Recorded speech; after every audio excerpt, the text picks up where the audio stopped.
그러므로 땅이 변하든지 산이 흔들려 바다 가운데서 빠지든지 바닷물에 솟아나고 뛰놀든지 그것이 정신으로 산을 흔들지라도 우리는 두려워하지 아니하리라. 한 시내가 있어 나뉘어 흘러 하나님의 성 곧 지존하신 이의 성소를 기쁘게 하도다. 하나님이 그 성에 계시되 성이 흔들리지 아니하시라.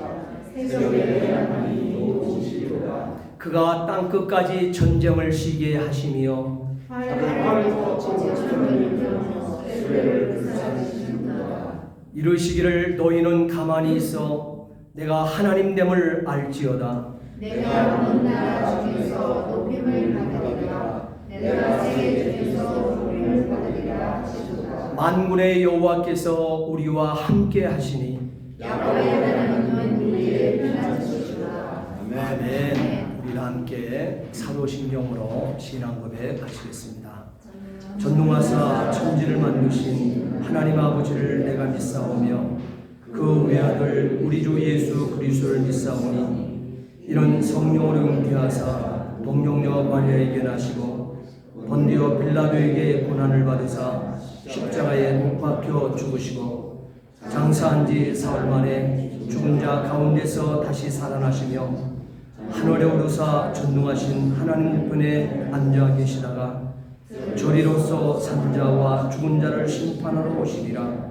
성령을 믿사오며 거룩한 공예와 성도가 서로 교통하는 것과 죄를 사하여 주시는 것과 몸이 다시 사는 것과 영원히 사는 것을 믿사옵나이다.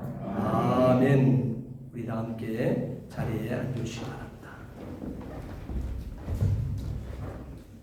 기도드리겠습니다. 사랑의 아버지 하나님, 지난 일주일 동안도 저희들 세상 속에서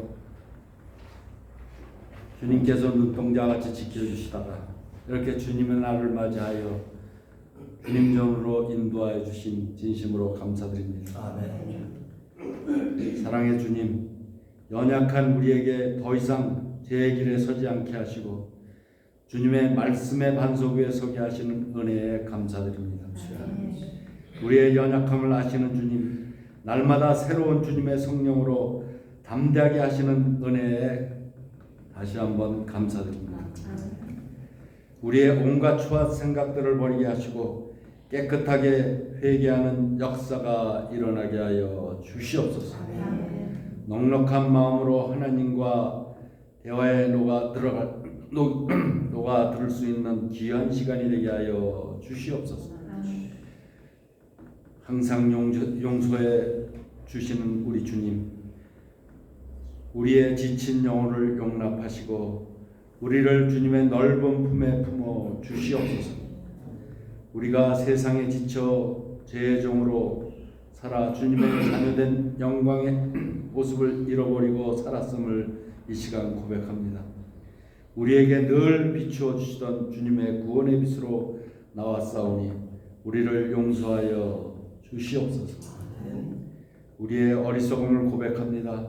우리를 용서하시는 주님의 사랑으로 다시 소망을 얻어 세상을 이기게 하여 주시옵소서.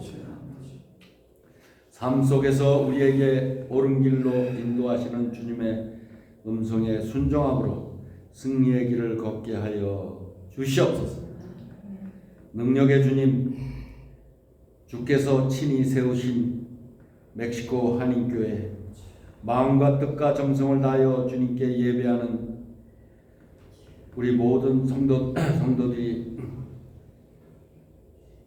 넘쳐나게 하시고 주님께 대한 헌신과 봉사가 살아있는 멕시코 한인교회가 되게 하여 주시옵소서. 무엇보다도 제 많은 이 세상을 향하여 십자가의 복음을 담대히 증거할 수 있도록 축복하여 주시옵소서.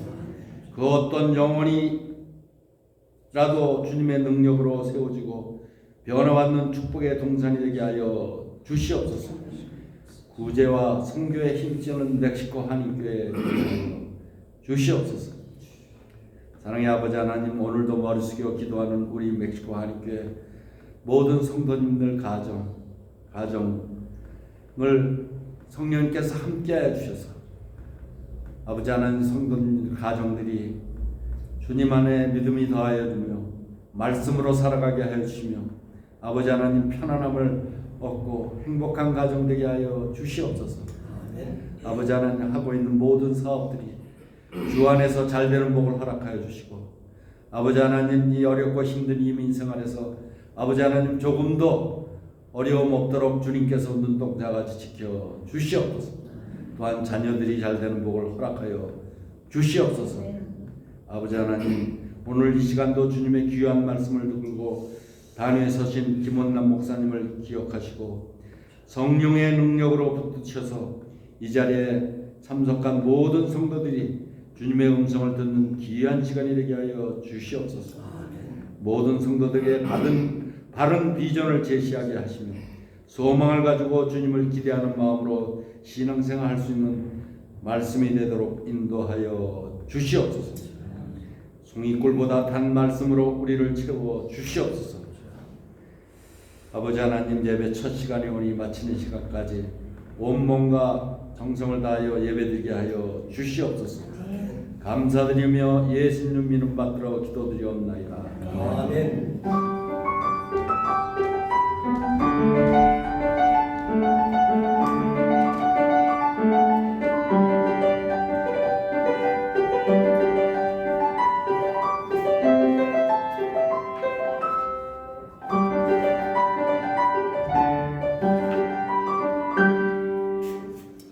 우리 앞뒤 옆 사람과 함께 인사 하시기 전에 하나님의 말씀 먼저 봉독하도록 하시겠습니다.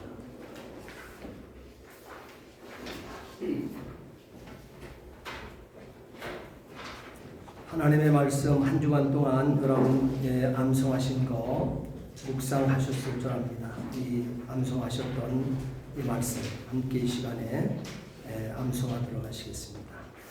은혜의 강물 내 마음속으로 좁은 문으로 들어가기를 힘쓰라. 내가 너희에게 이르노니 들어가기를 구하여도 못하는 자가 많으니라. 누가복음 13장 24절 말씀.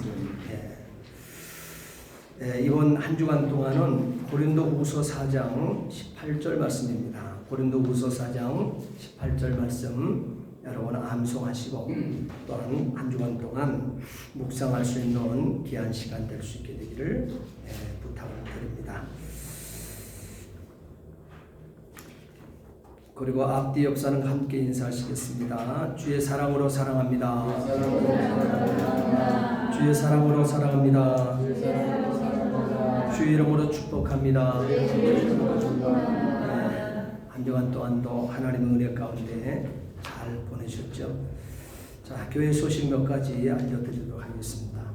우리 교회가 9월 첫째 주일이 되게 되면 교회 설립 34주년 기념 감사 예배로 하나님께 영광 올려드리게 되어집니다. 그럴 때 우리가 기념 축제를 함께 하고자 합니다. 그래서 지난주부터 우리가 준비를 지금 하고 있습니다. 그래서 그 모든 것들을 어떻게 절차가 준비가 될 것이며 누가 무엇을 맡아서 또 하나님께 영광 올려드릴지 그것을 지난주에 간편하게 얘기를 해드렸고 오늘 또한 그 경배와 찬양 마친 뒤에 구체적인 안들을 여러분에게 준비된 것을 본인이 맡아놓고도 잊어먹어요. 그래서 제가 타이프를 잘해서 정리를 잘 해왔습니다. 그래서 그것을 오늘 함께 나누는 시간을 또 갖도록 하겠습니다. 그리고 거기에 맡으신 분들은 다 아멘하고 다 동참하시기 바랍니다. 우리는 우리 한인교회의 다 가족들이기 때문에 누구의 실력을 보는 것도 아니고 누구의 인기를 보는 것도 아니고 하나님 아버지 앞에 우리가 준비되어서 영광 올려드리는 것이기 때문에 그렇습니다. 자, 그 다음에 이제 다른 것은 주보를 통해서 광고를 열어보시고 특별히 기도 많이 하세요. 기도 정말 많이 하는 우리 교회가 되기를 진심으로 원합니다. 자, 오늘 은혜 받을 하나님의 말씀 함께 보십니다. 오늘 은혜 받을 하나님의 말씀은 고린도후서 4장 18절 말씀입니다. 고린도후서 4장 18절. 그리고 또 한 군데를 더 찾아 놓으셔야 돼요. 빨피를 딱 준비해서 꼽아 놓으세요. 고린도후서 11장 23절로 27절. 그거를 딱 찾으셔서 깔피를 꼽아 놓으시고 좀 이따 설교 중에 그 말씀 함께 나누게 될 것입니다.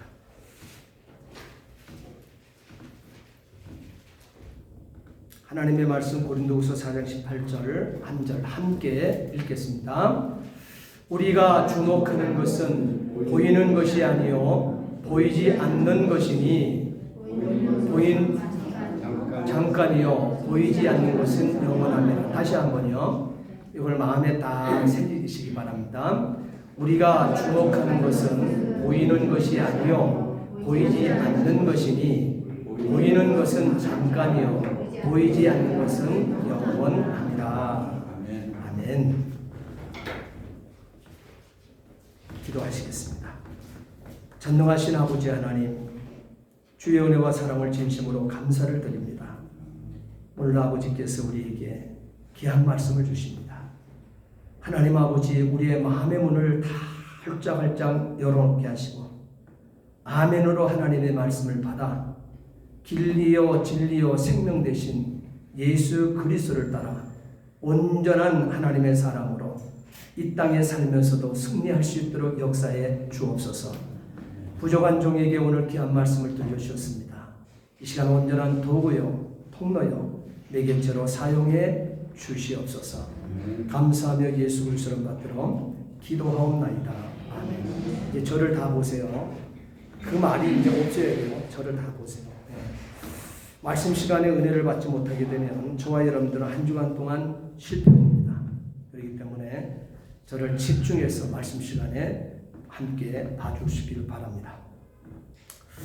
순방을 마치고 돌아오는 미국 대통령과 같은 배를 타고 함께 미국으로 돌아온 은퇴한 선교사의 이야기입니다. 환영하는 수많은 그 환영 인파들이 가득 채워져 있고 군악대의 빵빠레 또한 빨간 양탄자 그리고 언론들이 대통령을 뜨겁게 맞이하였습니다. 하지만 그 선교사가 배에서 내릴 때 일생을 두고 선교 현장에서 한 영혼을 구원하기 위해서 하나님의 사자가 되어 충성 봉사를 다 하고 일생을 다 그 선교 사역을 마치고 돌아와서 그 배에서 내릴 때 그 선교사를 알아보는 사람은 아무도 없었고 이 때문에 그가 자기 연민과 분노를 느끼며 하나님께 불평을 늘어놓기 시작했습니다. 그럴 수 있겠죠? 그때 하나님은 부드럽게 이 선교사에게 말씀하셨습니다. 보이는 것은 잠깐이요 보이지 않는 것은 영원합니다.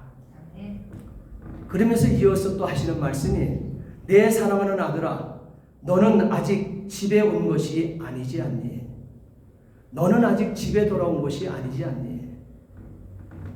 그때 그 선교사는 하나님께서 자기를 위로하시며 쳐주는 그 말씀을 알아듣고 그 순간에 회개하게 되어집니다. 내가 왜 그렇게 일시적인 것을 중요하게 생각했는지, 나는 왜 그렇게 영원하지 않은 것들을 위해서 많은 시간과 정신적 또한 육체적 에너지를 소모하며 안간 힘을 써왔는지를 등등 많은 회개를 하면서 애통해 하였다는 것입니다. 이 시간 우리의 마음에도 이 선교사와 같은 회개와 애통이 여러분 있을 줄 압니다. 그러면 저와 여러분들은 천국 백성입니다. 하나님께서는 우리를 그렇게 인정하시게 되었습니다. 우리가 이 땅에 사는 삶은 일시적인 것입니다. 성경은 인생을 안개와 같다고 기록하고 있죠. 그리고 빠르게 달리는 사람과 같다가도 얘기하고 있습니다. 그리고 한 번 내쉬는 숨, 그리고 한 줄기 연기 등등으로 이 땅에서의 삶이 이렇게 짧고 또한 일시적이며 순간적이라는 것을 가르쳐주기 위한 많은 비유들이 성경에 기록되어서 저와 여러분들에게 가르쳐주고 있습니다. 여러분, 우리는 인생을 논하게 되어질 때는 욥을 보라고 얘기하고 있죠. 욥기서를 통해서 우리는 많은 은혜를 나누게 되었습니다. 결론은 욥의 인생은 순간순간 친구들이 자기를 모멸감 있게 또한 자기의 전공을 가지고 자기를 내려누르려고 하고 있었을 때 항상 욥은 나는 정직합니다. 나는 정직합니다. 나는 당신들이 얘기하는 것처럼 그 죄를 짓고 살지 않았습니다. 그러나 나는 원망할 이유도 없고 그러나 하나님만은 나의 편이 되어서 내가 그렇다고 나는 너희들 같지 않고 이 욥은 너희들 말하는 것처럼 그렇지 않고 욥은 정직하게 살았노라고. 말씀과 함께 있고 하나님과 함께 동행하는 삶을 살고 있다고 내 편이 되어서 한마디라도 거들어주면 안 되겠습니까? 욥의 마음에 그런 마음이 들었습니다. 여러분 그 마음은 누구든지 들지 않겠습니까? 억울한 심령이 불같이 일어나기 때문에 그래요.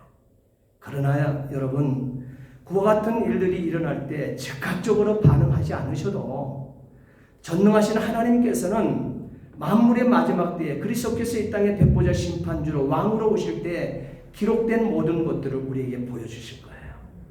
다 기록되어 있다는 사실을 여러분 잊지 않기를 바랍니다. 그렇기 때문에 삶의 여정을 짧은 인생을 이 땅에 살아가는 가운데 여러분 슬퍼하지 마세요. 고민하지 마세요. 그리고 마음 아파하지 마세요.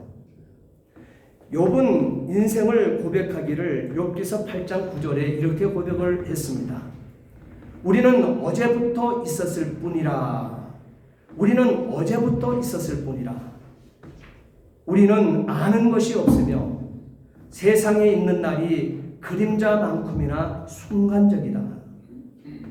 그림자만큼이나 순간적이라고 이렇게 나의 일생을 살아내었던 그 기간을 욥은 그렇게 고백을 하고 있습니다.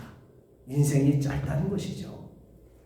다윗은 시편 39편 4절 5절 말씀해 보게 되면 여호와여 나의 종말과 연한이 언제까지인지 알게 하사 내가 나의 연약함을 알게 하소서.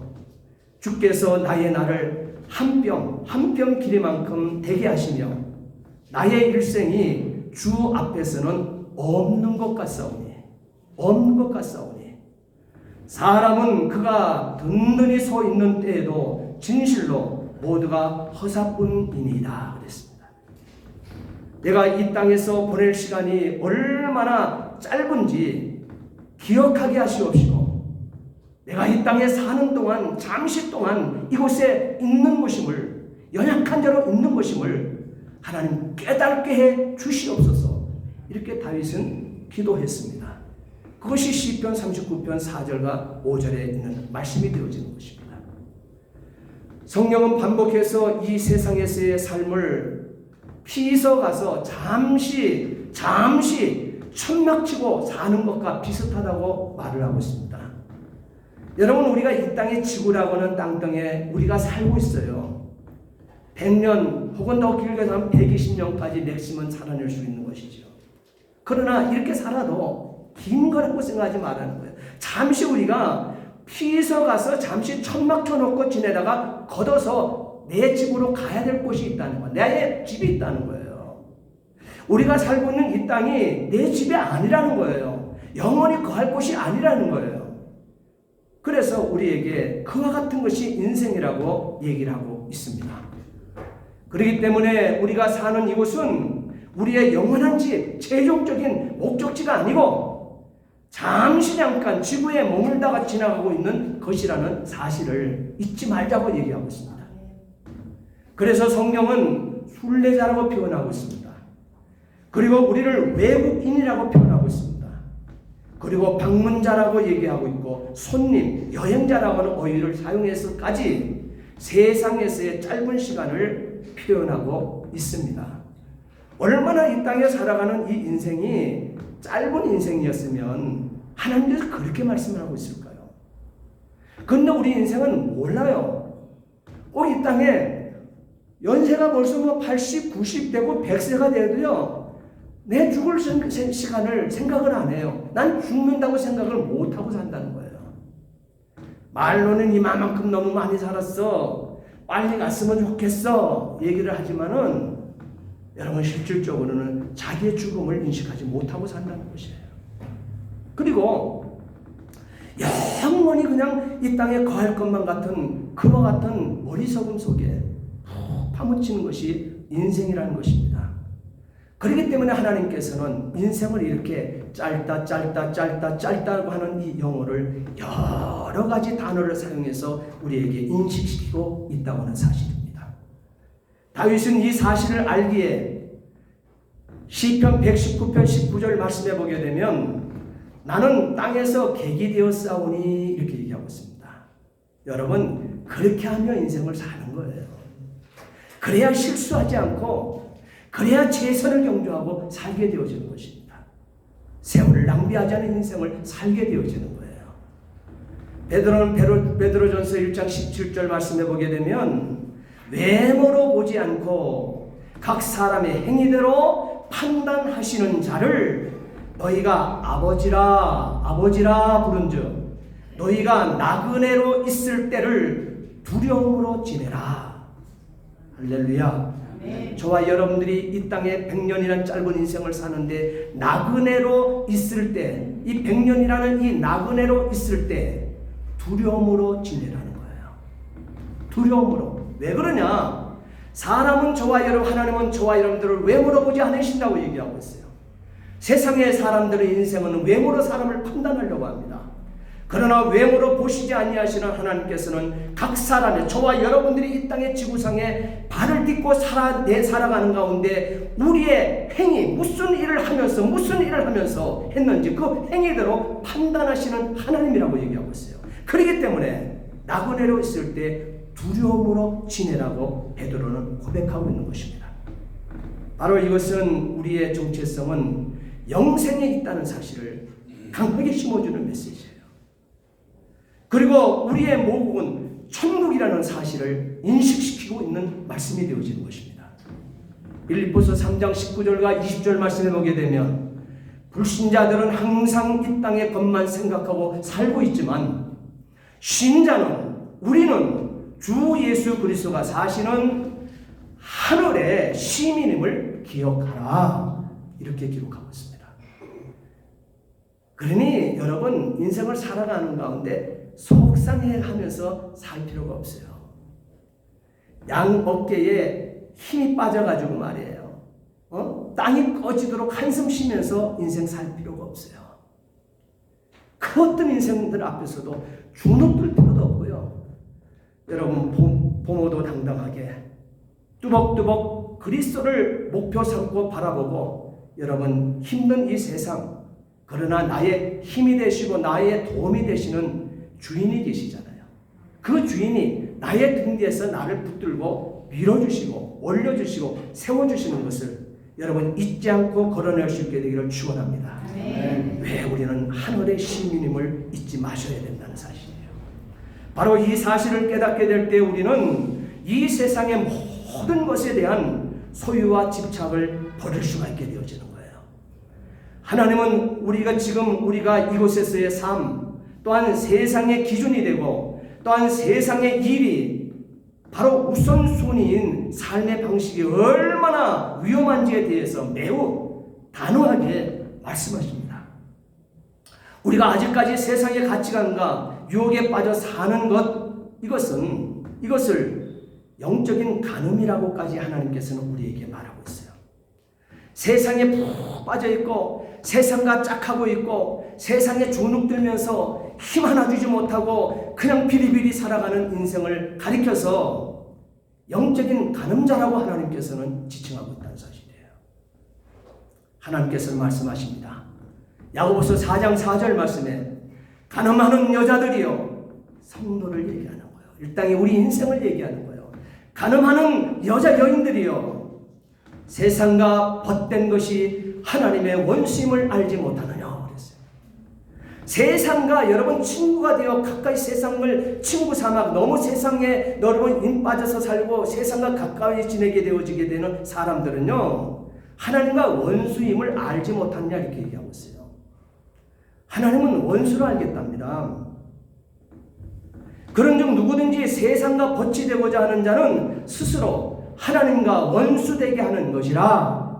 야고보서 4장 4절에 분명히 하나님 새겨놓으셨잖아요. 그리고 베드로 전서 2장 11절 말씀해 보게 되면 11절 말씀 보게 되면 사랑하는 자들아, 요거는 성도를 얘기하는 거죠. 성도들아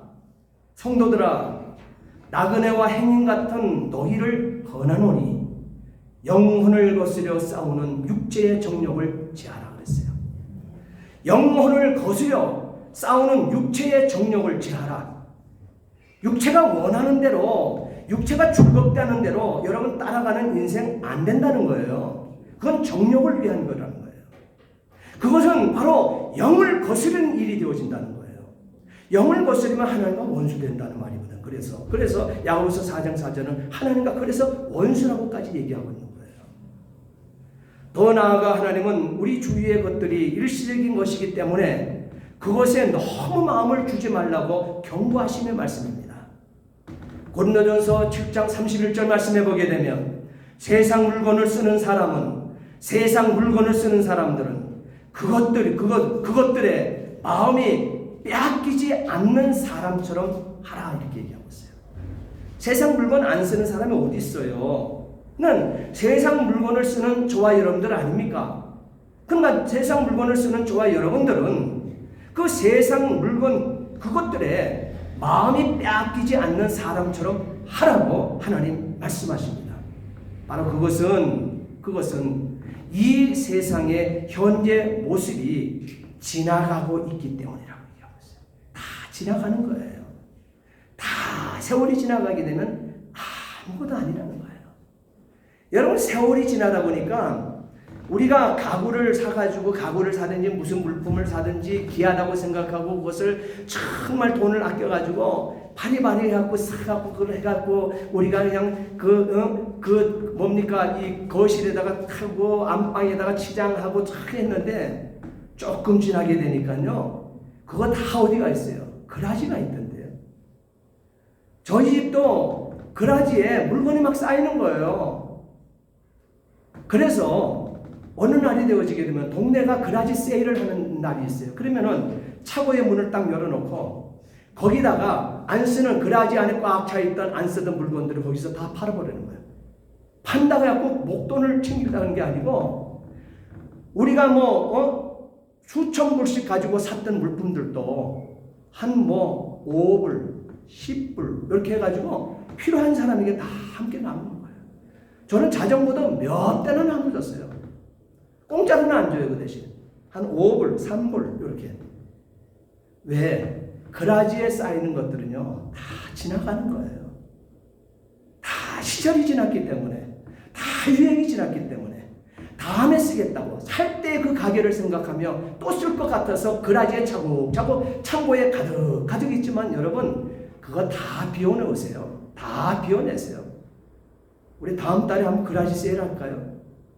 집안에 창고에 있는 거 다 가져오세요. 그냥 이미 내 손에서 내 눈에서 띄자고 내 손에 안 만지는 것들은요 창고에 넣어놔봤자 안 쓰는 겁니다. 그거 다 지나간 거예요. 그거 가져와서 내놓으면 필요한 사람이 있어요. 다 주는 거예요. 그라지 세일하면서 하나님께서는 그렇게 인생을 살으라는 거예요. 이 세상의 현재 모습이 지나가고 있기 때문에 마음 뺏기지 말라는 거예요. 세상 부분에. 오늘 본문은 우리에게 다시 한번 권면합니다. 우리가 지금 이곳에서 보는 것들은 내일이면 다 사라진다 얘기하고 있어요.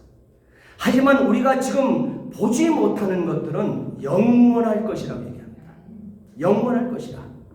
그런데도 우리는 나의 삶의 현장에서 작은 것, 또한 쓰다 버릴 것, 썩어져서 더 이상 소유할 수 없는 것들에 너무 애착심이 많아서 세월이 가는지 모르고 욕심을 부리며 한 번 주어진 생명을 소진시키고 마는 이 경우를 저 자신을 들여다보게 되니까 선명하게 보여져요. 여러분들은 그렇게 살고 있지 않습니까? 우리가 사는 이 땅에서의 삶을 여러분 각자가 한번 되돌아보세요. 한번 내가 지금 살아왔던 인생을 50년 전이면 50년 전을 한번 들여다보세요. 60년 전이면 60년 전을 지금 살아왔던 여정을 한번 살펴보세요. 80년이면 80년 살아왔던 그 여정을 한번 이 땅의 삶을 한번 여러분 들여다보세요. 우리에게는 각종 어려움들이 있었을 것입니다. 많은 슬픔들도 우리에게는 있었을 것입니다. 그리고 수많은 일들에 거절도 당해본 경험들이 있을 것입니다. 그럴 때 정말 처절했죠. 정말 이 마음을 어디다가 어떻게 위로를 받아야 될지 너무 나 자신이 너무 싫어졌을 때도 있었을 것입니다. 또한 때로는 하나님의 약속이 왜 이루어지지 않는지, 왜 내가 그렇게 긴박해서 기도했던 그 기도를 응답받지 않으시는지, 왜 상황들이 불공평해 보이는지. 그러나 그 결국은요, 우리가 생각하는 것처럼 그렇지 않다는 거예요. 우리는 바로 잠시 잠깐 내 앞에 보이는 것에 빠져있고 묶여있고 사로잡혀 있기 때문에 그 이상의 것들을 보지 못하고 있을 뿐이라는 거예요. 예수님께서는 요한복음 16장 33절 말씀에 그렇게 인생을 살아왔던 오늘 우리들에게 하시는 메시지가 있습니다. 세상에서는 너희가 환난을 당하나 담대해라. 내가 세상을 이긴 것 알지 않냐? 내가 세상을 이겼노라. 너 나의 백성 아니냐? 넌 내 것 아니냐? 하나님의 소유라고 얘기하고 있습니다. 그리고 너는 나의 교회의 신부 아니냐? 나는 천진만물을 창조한 창조주다. 내가 손을 대지 않은 곳에 만들어지지 않은 것이 이 땅에 하나도 없단다. 그런데 왜 그런 것들을 내가 내 자녀에게, 내 아내에게 왜 그것을 주지 않고 왜 번번이 이 모든 것들이 지금 억울하고 불공평하다는 상황만 내가 체득하고 그렇게 느끼도록 했을까? 이게 우리 자신들에게 문제가 있다는 것이죠. 잠시 잠깐의 일들에 묶여있기 때문에 그렇다는 거예요. 세상에서는 환난 너희 이렇게 다 당했다. 그러나 나는 세상을 이겼다 얘기하고 있어요. 그 말은 요한복음 15장 18절로 19절 말씀에 예수께서 다시 한번 일러줍니다. 더 쉽게 얘기를 해줍니다. 세상이 너희를 미워하면 너희보다 먼저 나를 미워한 줄 알아라 이렇게 얘기하고 있어요.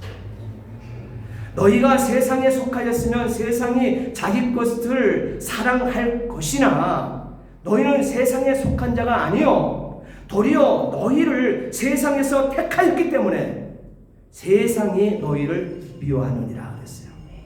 그러니까 세상의 룰대로 세상의 방법으로 깔아놓았던 그 모든 것들, 기득권자들, 어둠의 기득권자들이 깔아놓은 그런 방법이나 룰은요, 믿는 사람들은 그 길을 따라갈 수가 없는 거예요.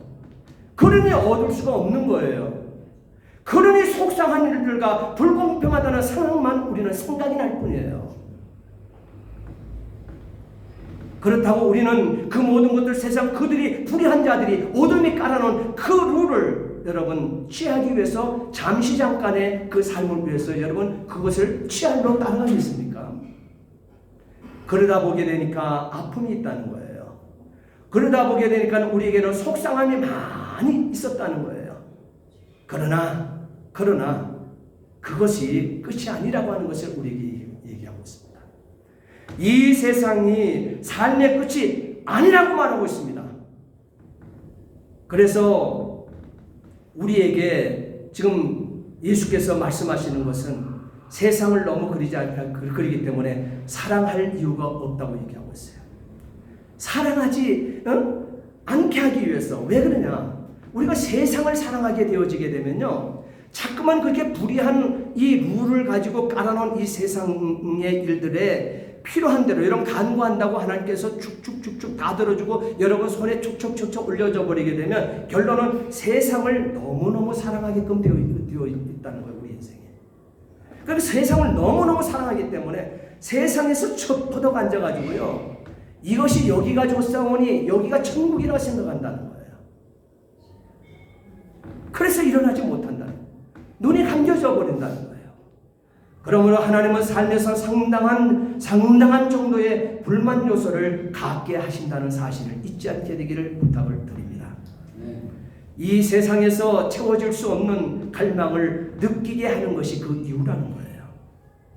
그것은 우리가 훨씬 나은 것을 위하여 창조되었기 때문에 그렇습니다. 하나님은 그냥 그래서 내버려 둘 수가 없다는 거예요. 세상 물에 여러 번 빠뜨려서 던져놓을 수가 없다는 거예요. 물고기는 물에서 살도록 만들어졌기 때문에 땅에서 행복하지 않습니다. 아유, 너 얼마나 숨차고 얼마나 답답하겠니 하면서 땅에 그냥 물고기를 올려놔 보세요. 그리고 너 여기서 살아. 못 살죠. 행복할 수가 없죠. 죽음이죠. 독수리가 높은 창공을 날면서 살도록 만들어졌기 때문에 날지 못하도록 작은 새장을 잘 꾸며서 진미를 준다 해도 삶에 만족할 수 없는 것입니다. 왜? 목적이 있어요. 마찬가지로 우리가 세상을 살면서 완벽하게 만족하지 못하는 것은 더 많은 것들, 더 나은 것을 위에서 지어졌다는 사실을 잊지 않게 되기를 부탁을 드립니다.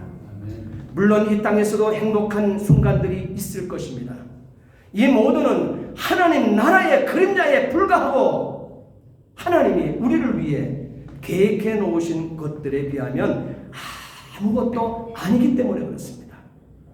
이 세상에서의 삶이 일시적이라는 깨달음은 우리의 가치관을 근본적으로 바꿔놓을 것입니다. 바꿔놓을 것입니다. 바울은 인생을 얼마나 아름답게 멋있게 남들이 살아보지 못하는 그 인생 최고봉에 이르기까지 얼마나 수고의 땀을 흘려서 그곳을 정복했습니까? 그럼에도 불구하고 신실한 인생을 살았어요. 그럼에도 불구하고 결국 감옥에 갇혀서 감옥에서 죽었어요.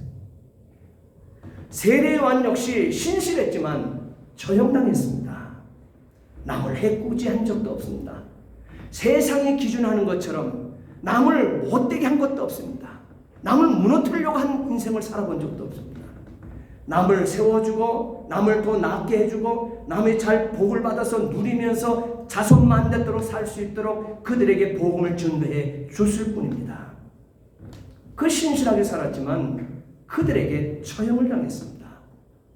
수백만 명의 신실한 사람들이 순교를 당하고 또한 이 땅에서 모든 것을 잃었으며 아무것도 내세울 것 없이 삶을 마감한 사람이 한둘입니까?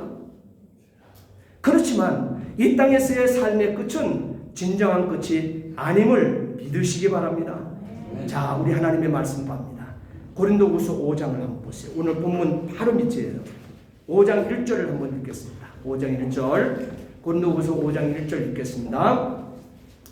다 찾으시면 함께 읽습니다. 만일 땅에 있는 우리 장막집이 무너지면 죽음이죠. 하나님께서 지으신 집 곧 손으로 지으신 것이 아니요 하늘에 있는 영원한 집이 우리에게 있는 줄 아느니라.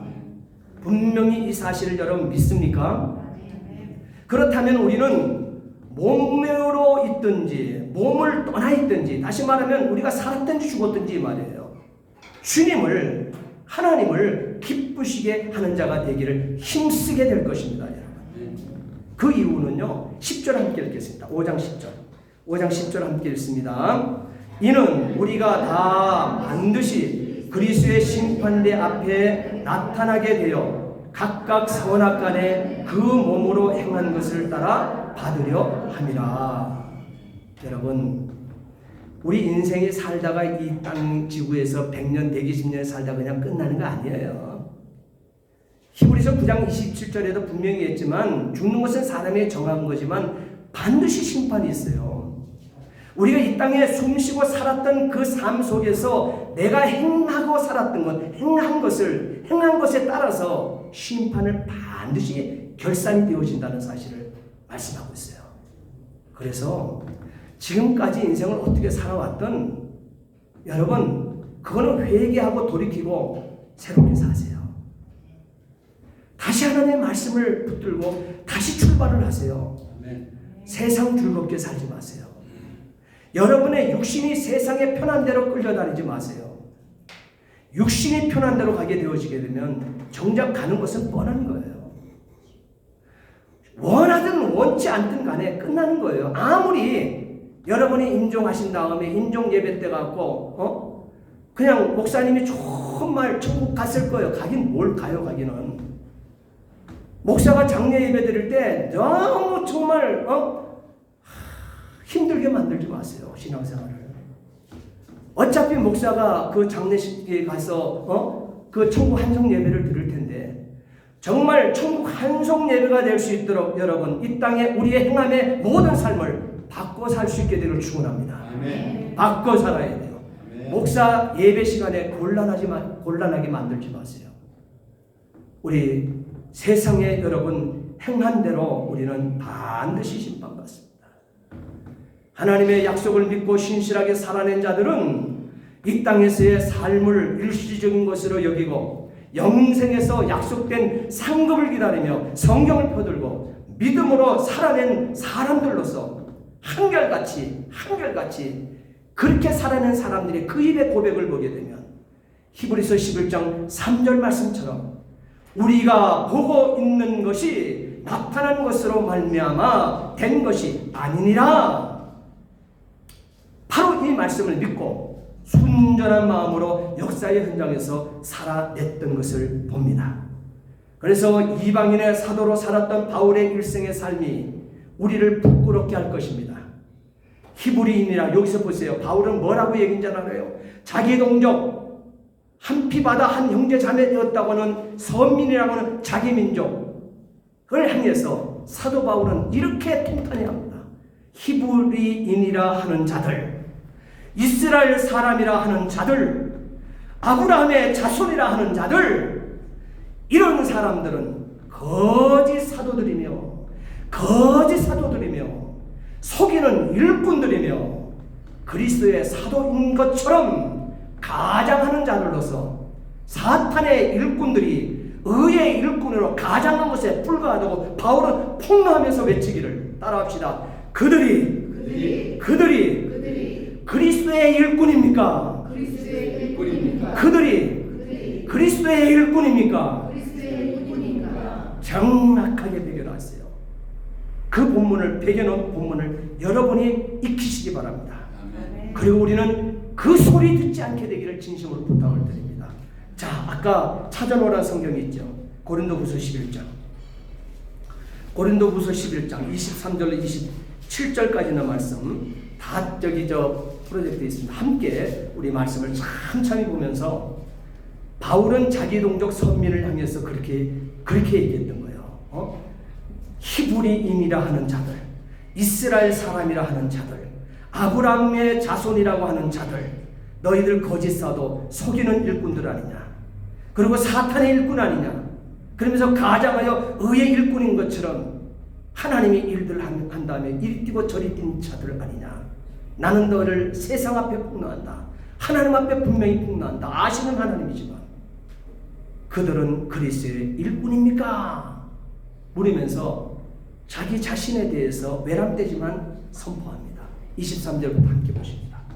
그들이 그리스도의 일꾼이냐 정신없는 말을 하거니와 나는 더욱 그러하도다. 내가 수고를 넘치도록 하고 옥에 갇히기도 더 많이 하고 매도 수없이 맞고 여러 번 죽을 뻔하였으니 유대인들에게 40에 하나 감한 매를 5번 맞았으며 3번 태장으로 맞고 1번 돌로 맞고 3번 파선하고 1주야를 깊은 바다에서 지냈으며 여러 번 여행하면서 강의 위험과 강도의 위험과 동족의 위험과 이방인의 위험과 시내의 위험과 광야의 위험과 바다의 위험과 거짓 형제 중에 위험을 당하고 또 수고하며 애쓰고 여러 번 자지 못하고 줄이고 목마르고 여러 번 굶고 춥고 헐벗었노라.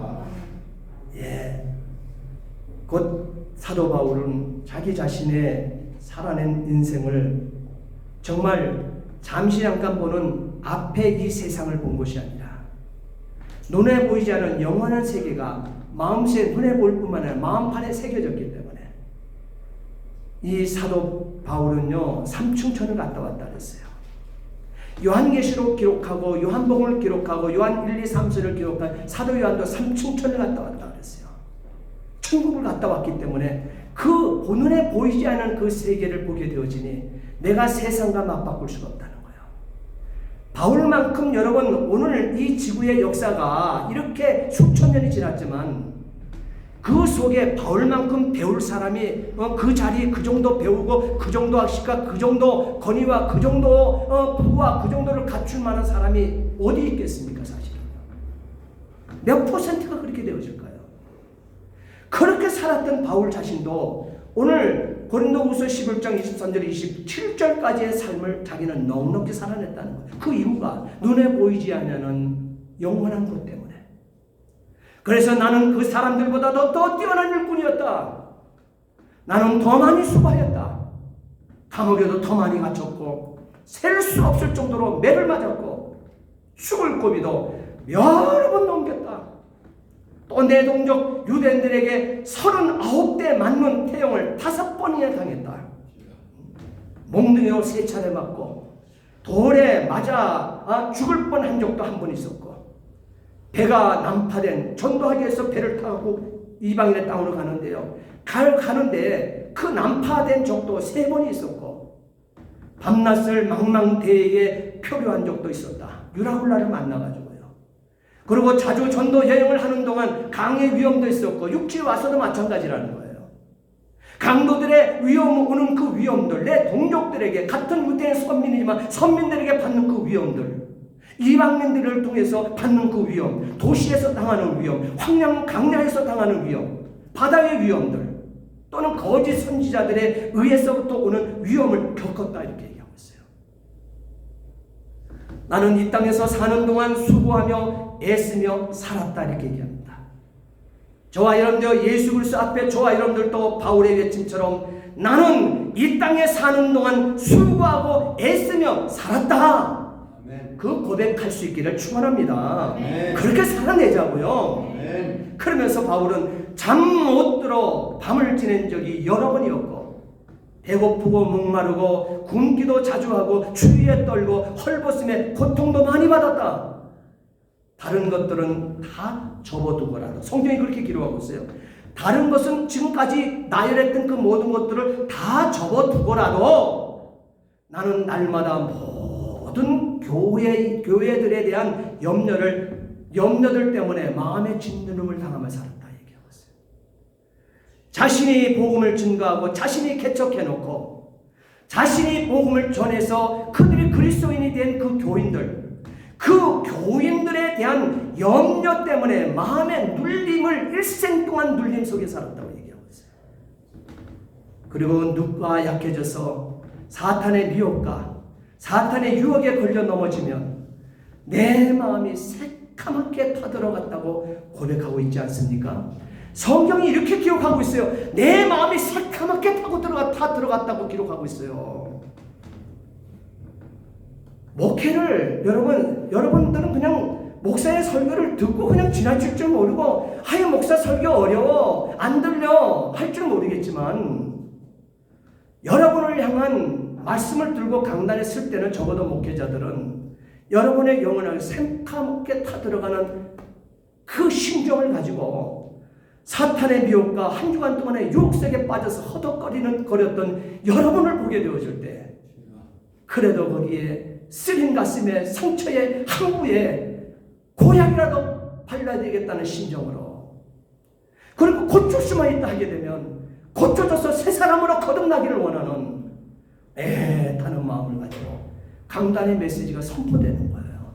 아멘. 여러분의 길라고 느낄지 모르겠지만 전하는 자의 심령은 여러분 마음판에 새겨놓기를 원하는 거예요. 아멘.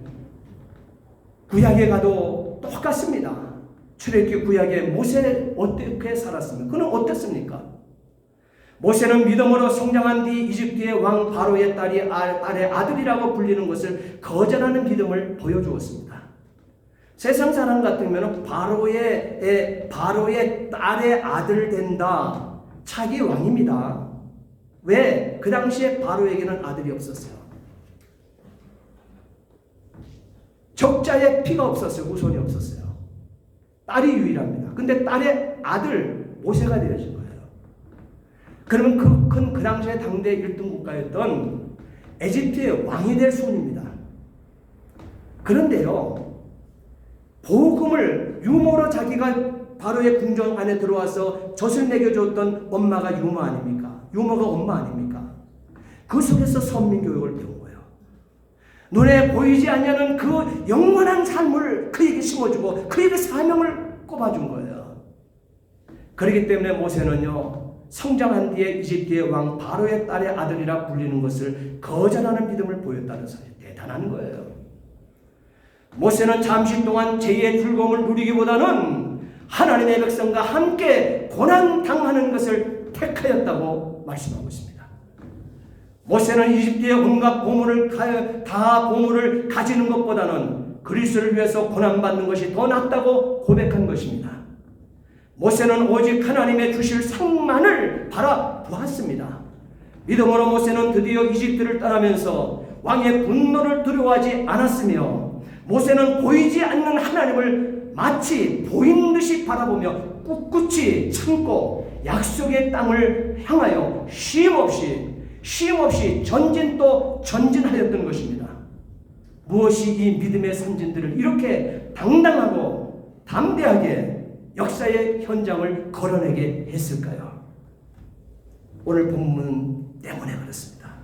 18절 오늘 본문 다시 한번 함께 읽겠습니다. 18절. 오늘 본문 때문에 그렇게 살았어요. 함께 보십니다.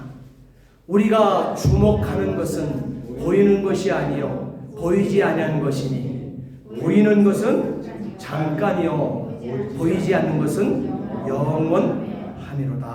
아멘이시죠? 히브리서 11장 16절 말씀에도 그들은 더 나은 본향을 기다리고 있는데 그것은 하늘에 있는 고향이라. 그래서 하나님께서는 저들의 하나님이라고 일컬음을 받으심을 부끄러워하지 아니하시고 그들을 위하여 한 성을 예비하셨느니라.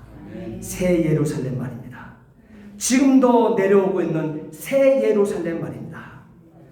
예수 그리스도의 신부된 교회에 된 신부된 저와 여러분들을 담기 위한 그 새 예루살렘이 내려오고 있다는 사실입니다. 그것 때문에 바울은요, 그렇게 생명 걸어서 죽음의 길도 마다하지 않고 떳떳이 힘있게 당당하게 걸어냈다는 사실이에요. 이보다 더 확실한 약속이 어디 있습니까? 로마에 가게 되면 카타콤이 있습니다. 땅 속으로 10m에서 15m 땅을 파고 들어가 굴을 뚫고 그 길이가요 560km가 되었다는 거예요. 엄청나지 않습니까? 땅을 파는데 10m에서 15m의 깊이로 파서 그 길이가 560km나 됐다는 거예요. 엄청난 길이지 않습니까? 그걸 그리스도인이 다 파낸 겁니다. 560km나 되는데 신앙을 지키기 위해서 초대교회의 교인들이 이 신앙 지키기 위해서 박해를 피해서 믿음을 지키기 위하여 파낸 것이 바로 이 카타콤, 이 어마어마한 카타콤을 파서 거기에 숨어들어 예배를 드리기 시작한 거예요. 그래서 자신들이 예배 드리는 것을 알리기 위해서요, 그들만의 표시가 있었으니 익두스 표시, 물고기 표시 있죠. 차 뒤에 가끔 붙이죠. 그것이 바로 카타콤을 찾아오는 믿는 성도들의 암호 문이 되어지는 거예요. 그래서 그것이 보이는 데마다 타져갖고 들어오게 되면 카타콤이에요. 거기서 예배를 드리면서 1년 혹은 10년 그 이상도 햇빛도 없는 땅 속에서 생활하다가 거기서 죽고 거기서 묻히게 되어서 그것은 성도들의 무덤이 되어서 믿음을 지키며 살아간 이에 묻힌 그 뼈가 1,400만 개의 뼈가 발견되고 있다는 사실이에요. 이 로마 시대의 성도들은요, 왜 이런 생활을 하며 살아냈을까요? 보이는 것은 잠깐이요 보이지 않는 영원함을 믿고 주목하며 살았기 때문입니다. 아멘. 이렇게 성도들은 어느 시대이든지 더 좋은 부활을 얻고자 하여 심한 고문을 받아가며 구차히 훈련하기를 원하지 아니하였던 것입니다. 조롱과 채찍뿐만 아니라 결박과 옥에 갇히는 시련, 돌로 치는 것과 톱으로 켜는 것과 시험과 칼로 죽임을 당하고 믿음을 지키기 위하여 양과 염소의 가죽을 뒤집어 쓰고 이 산으로 저 산으로 초골로 초골로 유리하며 궁핍과 환란과 확대를 광야와 산과 토굴을 전전하면서 바로 믿음을 잃지 않고 더욱 견고하게 서서 믿음으로 살아내어서 세상이 감당치 못하는 온전함을 지켜내었던 것을 우리는 기록된 성경과 역사를 통해서 분명히 보았습니다. 사랑하는 성도 여러분, 이제 깨어 일어나시기 바랍니다. 아멘. 이제 깨어 일어나십시오. 회개의 창을 열고 예수 앞에 두 손 들고 성령의 능력을 구할 때가 왔습니다. 아멘. 복음의 나팔을 불 때가 왔습니다. 바로 지금이라는 사실이에요. 부흥의 파도가 치고 있습니다. 우리의 결단과 믿음으로 돛을 높이 들어올리고 성령으로 잉태되어 성령으로 해산한 교회 다 되시어서 복음의 능력으로 먼저 따라합시다. 나를 깨우고 내 가족을 깨우고 멕시코의 내 동포와 멕시코 이 땅 끝까지 복음의 증인되어 사시기를 예수님의 이름으로 축복합니다. 아멘. 기도하시겠습니다. 전능하신 아버지 하나님, 주의 은혜와 사랑을 진심으로 감사를 드립니다. 이제 하나님의 말씀을 들었습니다. 우리가 깨어 일어날 때입니다. 회개의 창을 열고 예수님 앞에 두 손을 들고 성령의 능력을 구할 때가 왔습니다.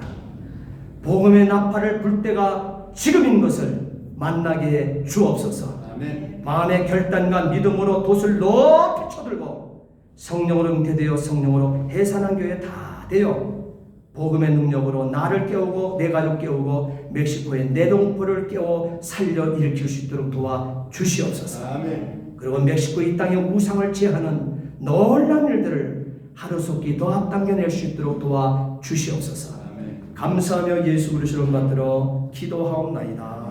아멘. 우리 찬송가 483장 찬송하시면서 준비하신 예물 하나님께 올려드리고 축도로 예배를 마치겠습니다.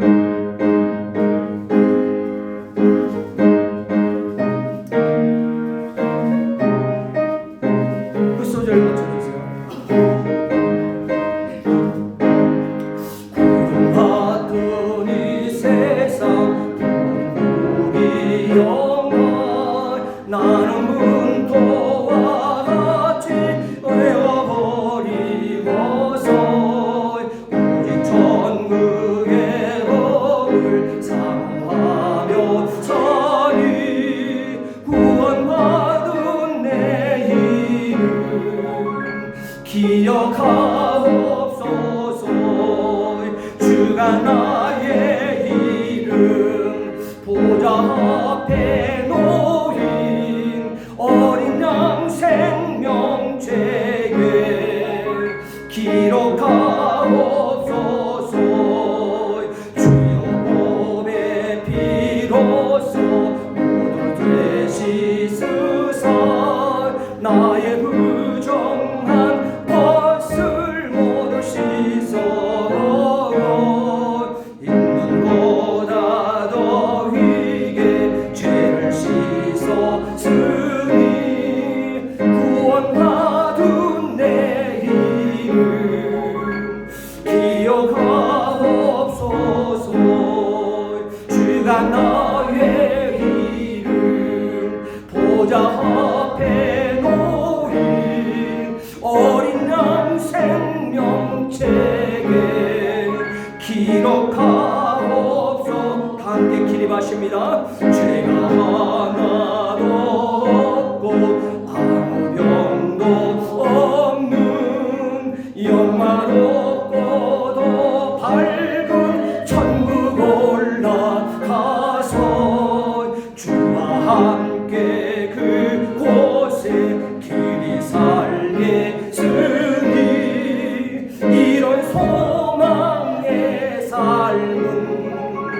참된 행복이라 주가 나의 이름 보좌 앞에 놓인 어린 양 생명책에 기록하옵소. 주가 나의 이름 주가 나의 이름 보좌 앞에 놓인 어린 양 생명책에 기록하옵소. 다시 한번 찬양합니다.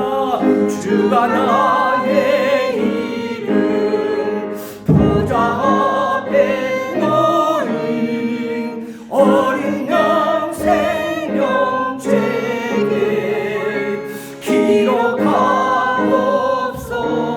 기록하옵소서. 아멘. 너희 이름이 하늘에 기록된 것으로 기뻐하라. 전능하신 아버지 하나님, 주의 은혜와 사랑을 진심으로 감사를 드립니다. 우리 이 땅에 사는 눈에 보이는 것 잠시 잠깐이라 했습니다. 이 오늘 말씀을 깨달고 살아가고 돌아가는 사랑하는 심령들에게 잘 박힌 못이 되게 하시고 성령의 파도가 그 가슴을 그 심령을 울려 주시옵소서. 아멘. 그래서 성령으로 아버지 하나님께 되어 성령으로 해산한 교회들 다 되어 복음의 나팔수 그리스도의 증인되어 상급 있는 거룩한 삶을 살아내게 도와 주시옵소서. 아멘. 오늘도 이 손길들이 하나님 앞에 11조를 구분했습니다. 또한 아버지 감사예물 하나님께 올려드렸습니다. 선교예물 하나님 앞에 올려드렸습니다. 구속받은 은혜에 감사 감격하며 한 주간 동안 살아내며 깜짝깜짝 놀랄만한 사건과 사고 속에서도 승리자가 되어 하나님 앞에 예배드리게 하였으며 주일원금으로 주 앞에 올려드리는 사랑하는 손길들마다 하나님께서 그 손길을 붙들어 주시고 어루만져 주시옵시고 정말 아버지 하나님 이번 한 주간 동안도 승리하는 한 주간이 되게 하시며 우리의 모든 삶의 여정 속에서도 우리의 자녀들을 향한 축복을 빌 때마다 자손 만대들이 이르는 복을 받아 누리는 믿음의 명문가들로 다 세워주시옵시고 한 주간 동안 우리 성도의 삶 속에 성도의 사업장에 성도가 거니는 어떤 길들이나 손을 대는 모든 일들 위해 어둠이 틈타지 못하도록 불꽃 같은 눈으로 성도의 가정을 살펴주시고 개인을 살펴주시옵소서. 아멘. 이제는 교회 머리가 되신 우리 구주 예수 그리스도의 구속의 은혜와 하나님 아버지의 극진하신 사랑하심과 성령의 감화감동 충만교통 내주하심의 은총이 오늘 머리를 숙인 사랑하는 모든 멕시코 한인교회 성도들 머리 위에 흩어지는 우리 자녀들 귀한 아버지 머리 위에 하는 사업과 손대는 모든 일들 위에 또한 내 조국 대한민국과 이 땅 멕시코 땅 위에 이제로부터 영원토록 함께 있을지어다. 아멘. 아멘.